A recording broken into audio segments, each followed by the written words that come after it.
He was just a boy, no sword, no army, no title, but he brought an entire kingdom to its knees. His crime? Believing in the one true God. This is the story of a child who stood before a tyrant king and refused to bow. It ends in fire. It ends in faith. It ends with the sky bearing witness. This is the true story of the people of the ditch. Ashab al-Ukhdud, a boy, a believer, and a test that lit the pages of history with flames. Long ago, in a land ruled by a cruel, arrogant king, there lived a young boy. This king claimed he was divine, that he was the only one to be worshipped, and anyone who refused to bow to him would be killed.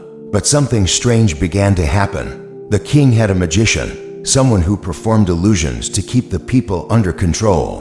When the magician grew old, he said, "Send me a boy. I will teach him my tricks before I die." So they brought a boy, intelligent, sharp, and curious. Every day, he went to learn from the magician. But along the path, he passed by a monk, a true believer in Allah. The boy listened to the monk, and his heart began to awaken. One day, something happened. A huge beast blocked the road, terrifying the people.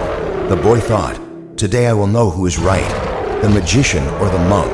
He picked up a stone and said, "Oh Allah, if the monk's way is true, then kill this beast with this stone." He threw it, and the beast died instantly. People cheered, but the boy believed. He followed the monk. He became a true believer in Allah. Allah gave him miracles. He healed the blind.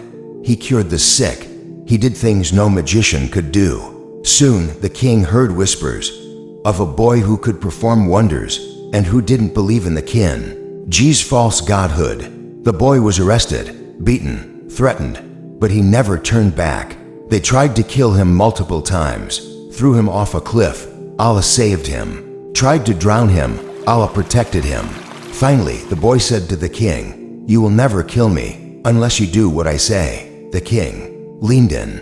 "Gather the people, tie me to a tree, take an arrow from my quiver, say, 'In the name of the Lord of the boy,' and then shoot." The king did exactly that. The arrow flew. It struck the boy, and the boy smiled as he died.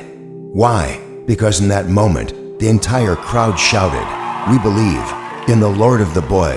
The king was enraged.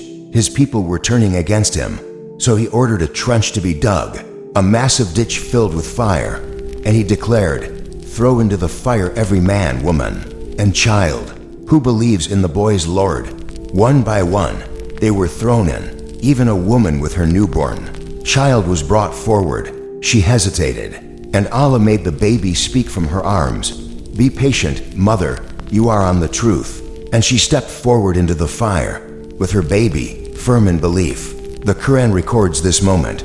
Cursed were the people of the ditch, filled with fire, as they sat by it, watching the believers being burned, simply because they believed in Allah, the Almighty, the Praiseworthy. Surah Al-Buruj 85, 4-8.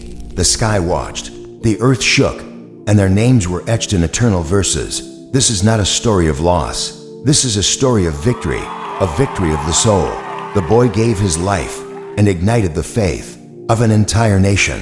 The people of the ditch were burned by fire, but entered paradise forever. In a world full of pressure, temptations, and lies, will we stand like the boy? If this story shook you, don't let it end here. Subscribe, like, and share this video. And remind the world, true belief cannot be burned, it only rises higher.